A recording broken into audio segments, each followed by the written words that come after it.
Tenemos por costumbre ver los eventos geopolíticos como situaciones particulares de las regiones donde se manifiestan.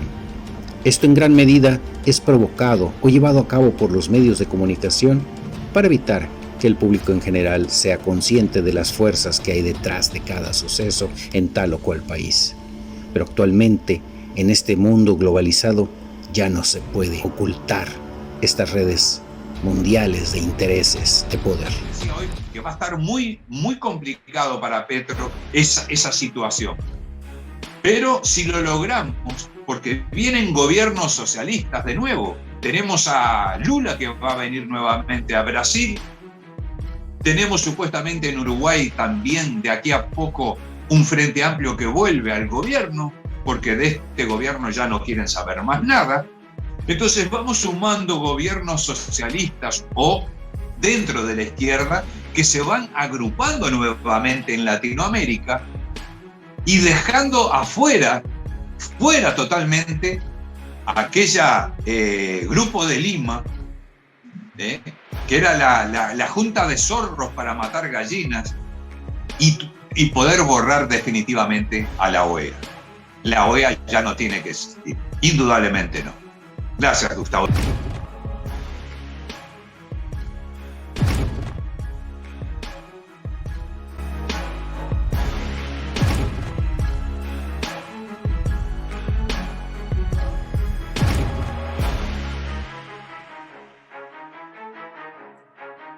En el Foro Económico Mundial de Davos, todos los principales personajes que ahí se dieron cita insistieron de que es de vital importancia evitar que Rusia salga triunfante en Ucrania, ya que el nuevo orden mundial que han venido impulsando no se podrá llevar a cabo si la potencia euroasiática triunfa, por lo que deben utilizar hasta el último recurso, y así fueron las palabras que usaron tanto George Soros como otros personajes ahí como Kissinger,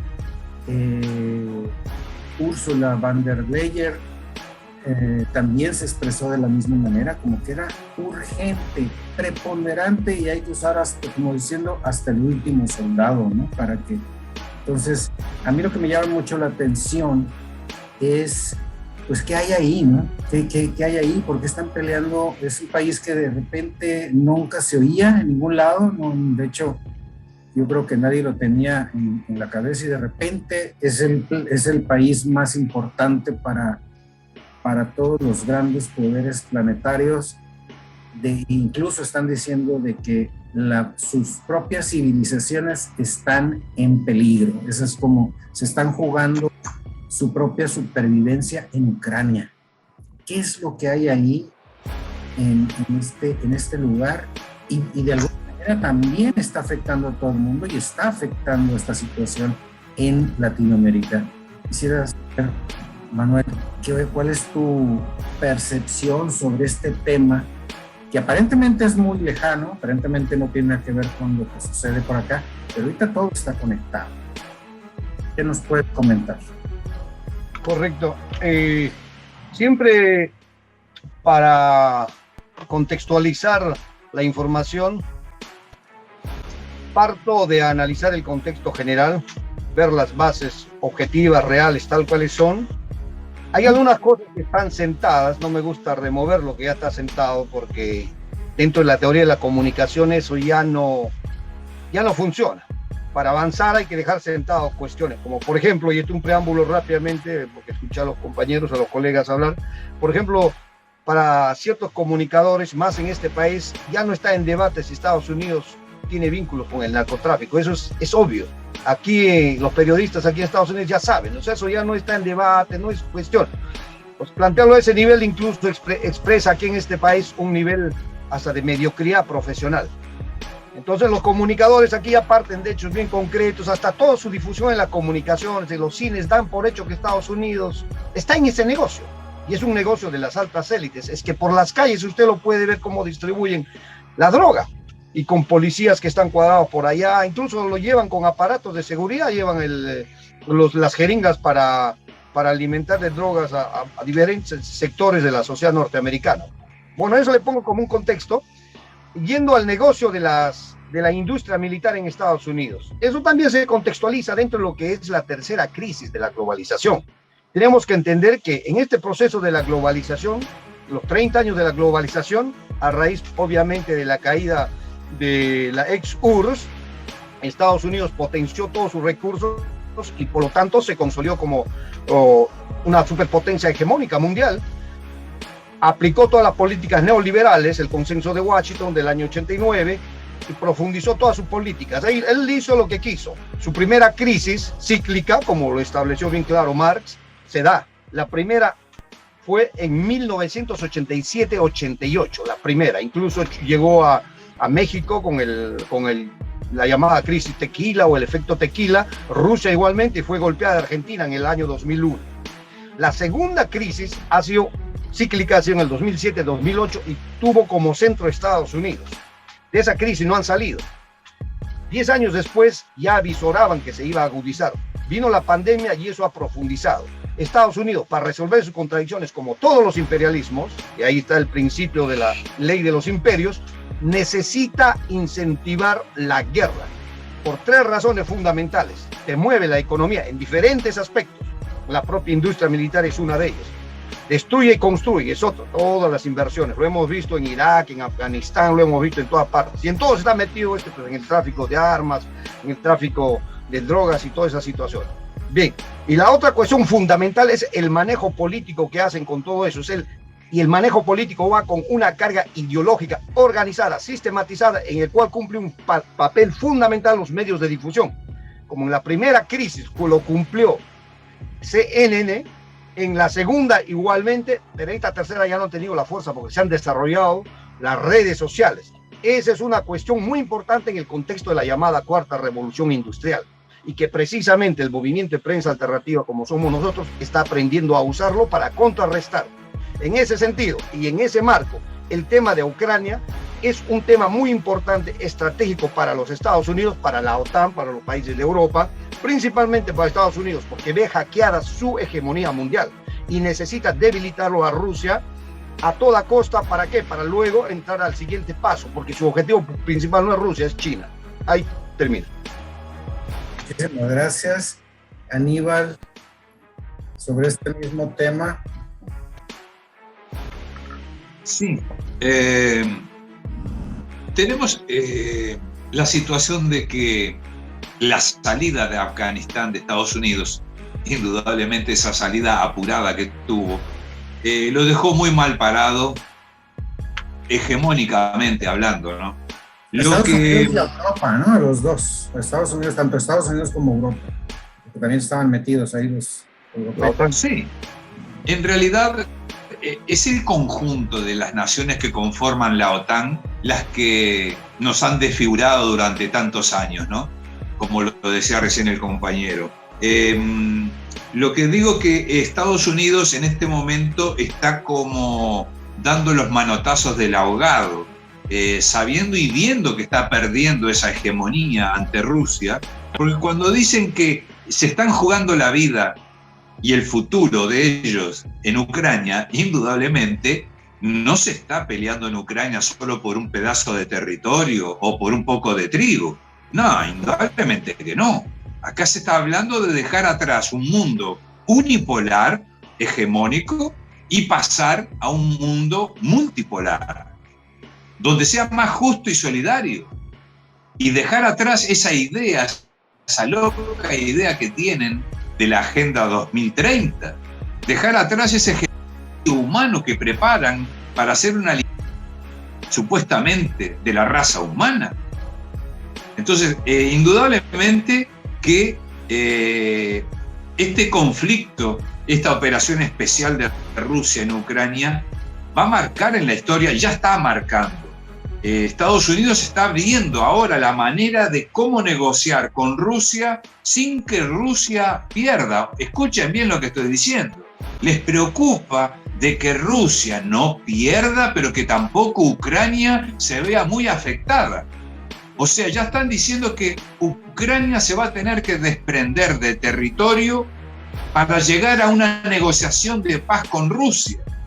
Ya están vendiendo el pescado. Entonces es increíble a lo que estamos llegando. Cuando hace 4 meses atrás decían que esta guerra la iban a llevar a 10 años para secar a Rusia y poder partirla en 3 pedazos. Eso fue lo que se habló. Eso fue lo que se mantuvo en esa rusofobia generalizada. Y vieron que el oso no duerme. El oso durmió solo en el invierno y está tan despierto ahora que los está arrasando. Vladimir Putin tiene un éxito en esa operación especial, le está llevando vidas, no podemos negarlo, le está llevando pérdidas materiales también, pero está teniendo éxito. Y lo más lindo que estamos viendo aquí es que esa OTAN disfrazada, porque vamos a decir bien claro, la OTAN no salió de Ucrania, la OTAN está luchando dentro de Ucrania. Disfrazados de mercenarios, son soldados de la OTAN los que están luchando en Ucrania. De Canadá, de Reino Unido, de Alemania, de Estados Unidos, de Australia. E inclusive ahora sabemos que está Israel colaborando con la parte de inteligencia. Está trabajando a favor del señor Zelensky. Ultranazista y los justos trabajando con ellos. Yo aplaudo, sinceramente, aplaudo, Entonces, hasta eso llegamos, hasta esa hipocresía estamos llegando. Entonces, en este momento lo que tengo para terminar, tengo para decir esto. Lo que ellos decían que iba a durar 10 años, apenas va a durar 6 meses o máximo 8 meses. Yo lo dije en febrero, cuando comenzó esta operación especial, lo dije bien claro. Esto no puede durar más de 6 a 8 meses. Y es lo que va a durar. ¿Por qué? Es muy simple. Europa no puede apartar a Rusia, que pertenece a ese colectivo económico mundial, y no puede vivir sin la economía rusa. No puede dejaría de existir. Eso es un hecho. Por más que lo disfracen de una manera o de otra, que hay que acabar con Rusia y todo lo demás, Rusia formaba parte de ese 30% de la economía mundial, que era lo que movía en ese mercado Rusia. Y en la parte energética más importante para Europa es Rusia, les guste o no les guste. Y lo van a tener que aceptar, por lo menos hasta el año 2027 o 2030 tal vez. ¿Se van a esforzar para dejar de comprarle a Rusia? Es posible, pero Rusia ya tiene otros mercados. Y Rusia no va a pedir negociación en este conflicto. Rusia solo acepta la rendición de Kiev y la salida de la OTAN del territorio ucraniano. Si no, Rusia no se va. Eso es un hecho. Le paso la voz a mi compañero allí. Alex. Gracias. Aníbal. Alberto, a ver, coméntanos, ¿cómo ves esa situación? Porque para mí esto de Ucrania y andar alborotando Taiwán con China, es como abrir demasiados campos de batalla, y al parecer las naciones latinoamericanas estamos tomando provecho de eso, como cuando en 1940 México se aprovechó de que estaban ocupados los norteamericanos con la Segunda Guerra Mundial y se hizo la expropiación petrolera. Ahora parece ser como si toda Latinoamérica estuviera aprovechando que trae demasiados fierros en la lumbre. Estados Unidos está abarcando más de lo que puede y por lo mismo no está apretando. ¿Cómo ves tú este tema? Que me cierres el tema Ucrania y le peguemos una exploradita al tema de China, Taiwán, que tal pareciera que China está muy pendiente de lo que sucede en Ucrania porque tiene su propio problema ahí con la presión en Taiwán.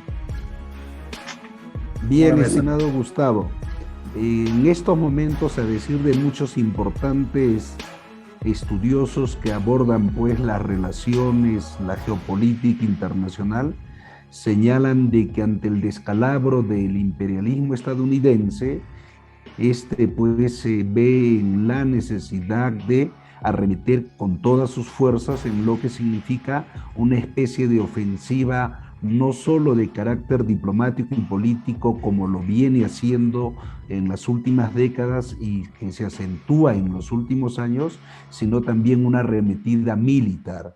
Y esa arremetida la estamos viendo que lo hace contra la segunda superpotencia, aunque algunos dicen que Rusia sería la primera superpotencia.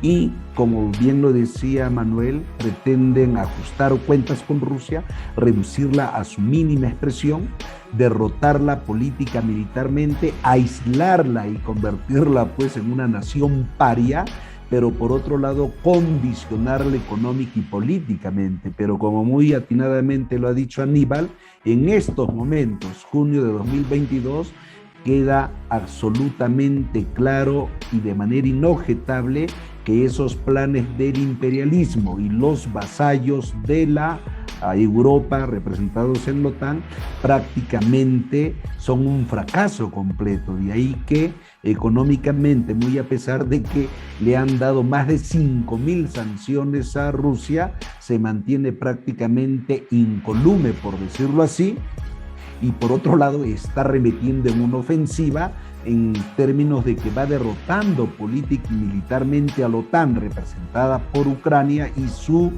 payaso, el señor Zelensky, pero no solo eso, sino porque además está entrando a una ofensiva donde manejan los recursos de hidrocarburos en función de golpear a aquellos países reticentes y aquellos países que están osando enfrentarse a Rusia, y eso explica por qué en estos momentos son 6 países prácticamente que están sancionados por no acatar pues la libre autodeterminación rusa, que dice negociemos pero con la moneda del rublo por delante, que dicho sea de paso está más valorada que incluso inicios de la guerra, situación que, reitero, es un golpe para el imperialismo a nivel planetario y para el mismo sistema capitalista. Y como muy bien lo decías tú, Gustavo, en río revuelto, ganancia de pescadores, los pueblos alzan su voz contra el imperialismo, contra sus gobiernos vasallos. Eso está pasando en el mismo Estados Unidos,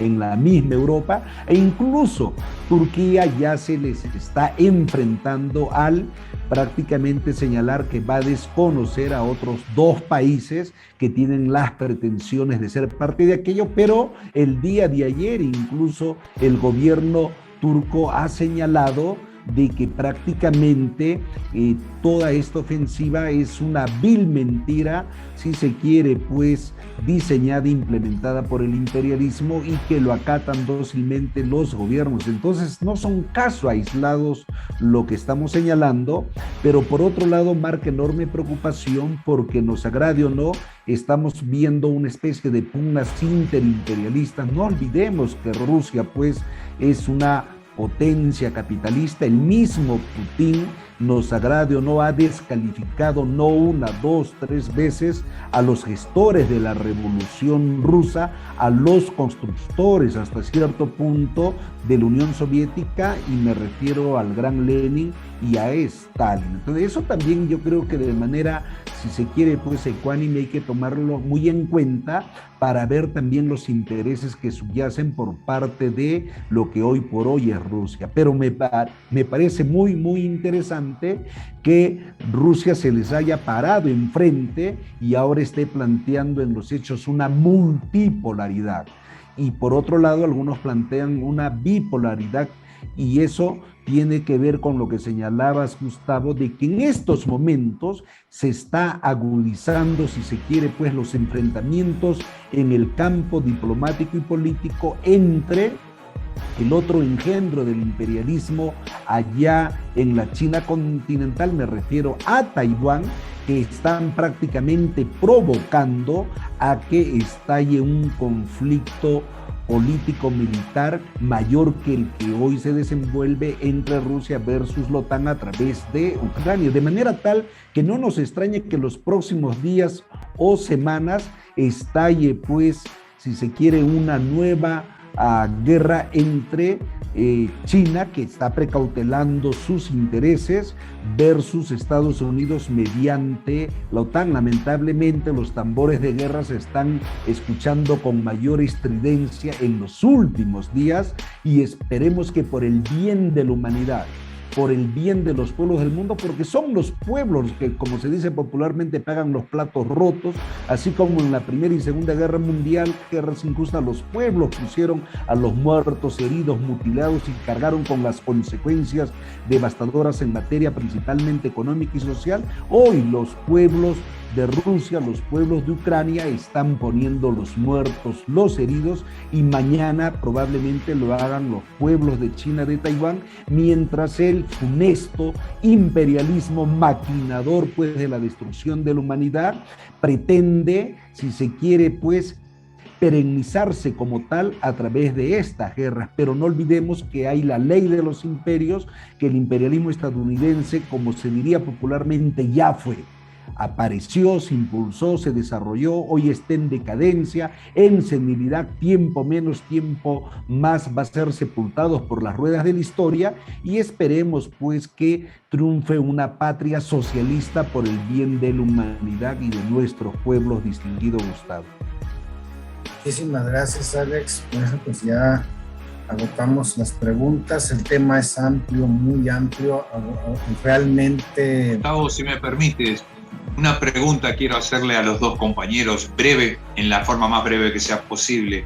Adelante, quería preguntarles, como colaborador de RTTV, sería bueno saber para mí qué opinan, como bolivianos, como peruanos, qué opinan si el BRICS se aumentara de tamaño, dejara de ser 5 naciones y fuera invitada a México, fuera invitada a Argentina, posiblemente fuera invitada también, podría ser, Bolivia.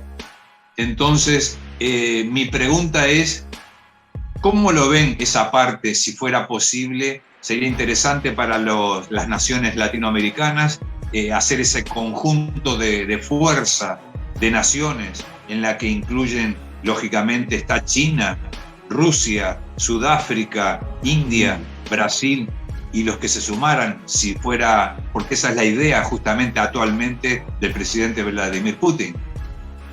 Bueno, así como hay bloques proimperialistas por parte de Estados Unidos a través de la OTAN, que debería de haberse extinguido una vez que se dio la caída del muro de Berlín, pero en función de sus mezquinos intereses no solo lo mantuvieron, sino lo han consolidado y procuran hacer lo mismo en aras de sus marcados intereses geopolíticos. También yo creo que por otro lado se están armando bloques y cada vez más poderosos. No olvidemos que días atrás han establecido un conjunto de acuerdos bilaterales con, si se quiere, pues perspectivas más allá de esa bilateralidad entre Venezuela e Irán. Pero también no olvidemos que en los últimos días, semanas, están tocando las puertas de China, de la India, de la misma Rusia, países no solo importantes allá de Asia, sino también países latinoamericanos, como lo ha señalado pues Aníbal. Es el caso concretamente de Argentina, y lo más probable es que aquello se va a ir agudizando, y como ya se marca las perspectivas del declive, del aislamiento del imperialismo estadounidense y sus socios de la OTAN, entonces por sentido común las otras potencias emergentes, entre comillas, repito, por sentido común y por sus intereses, van a tener que acercarse, como ya lo están haciendo, a Rusia, que se va a consolidar, a China, que en pocos años va a ser la primera potencia económica del planeta, a la India, que ya está en perspectiva como la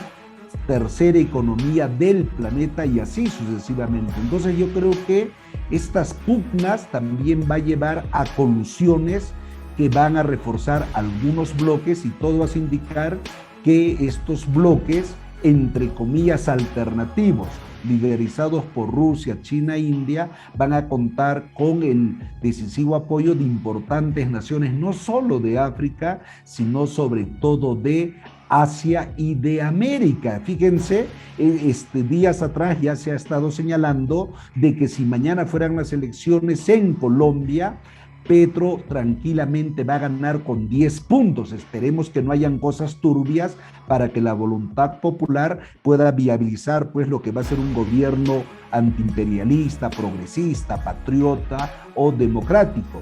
En poco tiempo van a haber elecciones en Brasil, la primera potencia latinoamericana, y todos indicar que va a ganar el señor Lula da Silva, que incluso nos está planteando la necesidad de si se quiere imitar esa Unión Europea a través de una moneda que nos articule.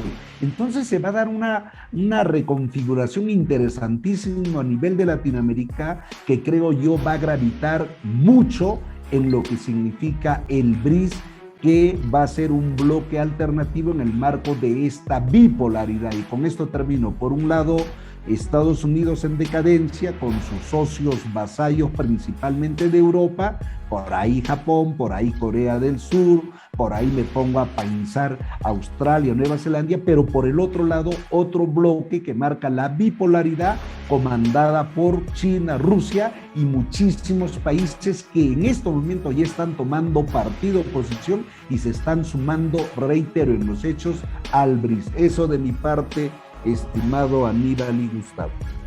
Muchísimas gracias. Miren, pues ya agotamos el tiempo, no podemos seguir. Entonces nomás quiero hacer un cierre, quiero agradecerles por su colaboración. Un deleite, la verdad, escucharlos, Manuel, Alex, Humberto. Muchísimas gracias por su tan valiosa cooperación. Aníbal, obviamente, siempre genial, Aníbal, muy, muy bien. Y quiero comentarles que yo lo que estoy viendo aquí es un tremendo conglomerado de sucesos en todo el planeta, y yo creo que esto, a diferencia de los sucesos que estudiamos en la historia previos a estas épocas contemporáneas, yo creo que la diferencia es que ahora la sociedad tiene que participar más que en tiempos anteriores. En tiempos anteriores, como bien decía Manuel, y también Alex comentaba, el pueblo terminaba pagando los platos rotos sin saber por qué ni de dónde había venido el golpe, y actualmente la gente está tomando un papel más participativo, se está enterando más, está viendo también un despertar en el sentido de estas plataformas alternativas de comunicación, y muchos están ayudando a que escuchemos otro tipo de información que los medios tradicionales, la mayoría, nos niegan a los ciudadanos. Entonces yo creo que es una época muy, muy especial, muy importante, y que yo me siento muy afortunado ser de haber nacido en esta época, en estas situaciones, porque estamos siendo testigos de eventos inéditos en la historia. Y yo creo que esa es la principal cuestión que yo me llevo a este programa. Les agradezco muchísimo su participación de nuevo, y pues ojalá pronto podamos estar juntos y analicemos más temas. Muchísimas gracias. Gracias, Aníbal. No sé si quieras cerrar. Gracias a Alex también, Emanuel también. Muchas gracias. Y nos veremos en el próximo, con certeza. No olvidemos, estimado Gustavo, Aníbal y Manuel, que las masas hacen historia y la rebelión se justifica. Y hoy los pueblos del mundo están haciendo uso de su más alto derecho humano, que es el derecho a rebelarse contra un sistema que no les ofrece presente ni futuro, y un sistema cada vez más oprobioso. Gracias a ustedes. Pues, gracias. Igualmente, estimado Gustavo, Aníbal, Alex, muchas gracias por la invitación. Realmente les digo, yo no sabía de qué se trataba, pensé que era una reunión de trabajo, pero más parece una entrevista de trabajo. Pero lo que les voy a decir es de que nosotros, como parte de la red de prensa alternativa latinoamericana, tenemos una posición respecto al contexto internacional Y consideramos obviamente que estos bloques de las potencias necesitan consolidar sus fuerzas. Pero como se está estudiando hoy día en la filosofía, y más aún en la filosofía latinoamericana, incluso irradiada desde la misma UNAM, los pensadores hoy en día latinoamericanos están enfocando las formas, las maneras, los estilos para independizarse. Se llama la filosofía de la emancipación o de la liberación. Esa es la contradicción hoy en día entre los filósofos más progresistas frente a otros filósofos conservadores. En ese sentido, nosotros sumamos con el progreso, con el desarrollo, con el avance. Un fuerte abrazo a todos ustedes y esperemos sumar fuerzas en los proyectos periodísticos. Un gusto. Emiliano, la revolución ya la hicimos, ahora viene la evolución, más que nada. Muchas gracias a los cuatro, gracias a los tres, perdón, por sus colaboraciones. Ha sido un verdadero placer escucharlos. Me llevo muchas cosas conmigo y yo creo que la gente que nos está viendo y que nos está escuchando también. Muchísimas gracias y quedamos, pues no nos despedimos. Esperemos que pronto podamos volver a tener otro programa donde analicemos más profundamente, a lo mejor algo más en lo particular, sobre todo el tema Latinoamérica. Creo que va a ser un tema muy rico, muy grande, porque se están gestando cosas bastante interesantes. Nos vemos, un saludo, gracias. Por favor, a la gente que nos está viendo, no sean malitos, regálenos ese like, porque no es un gran sacrificio para ustedes y es una gran ayuda para nosotros. Muchísimas gracias. Hasta luego. Nos vemos.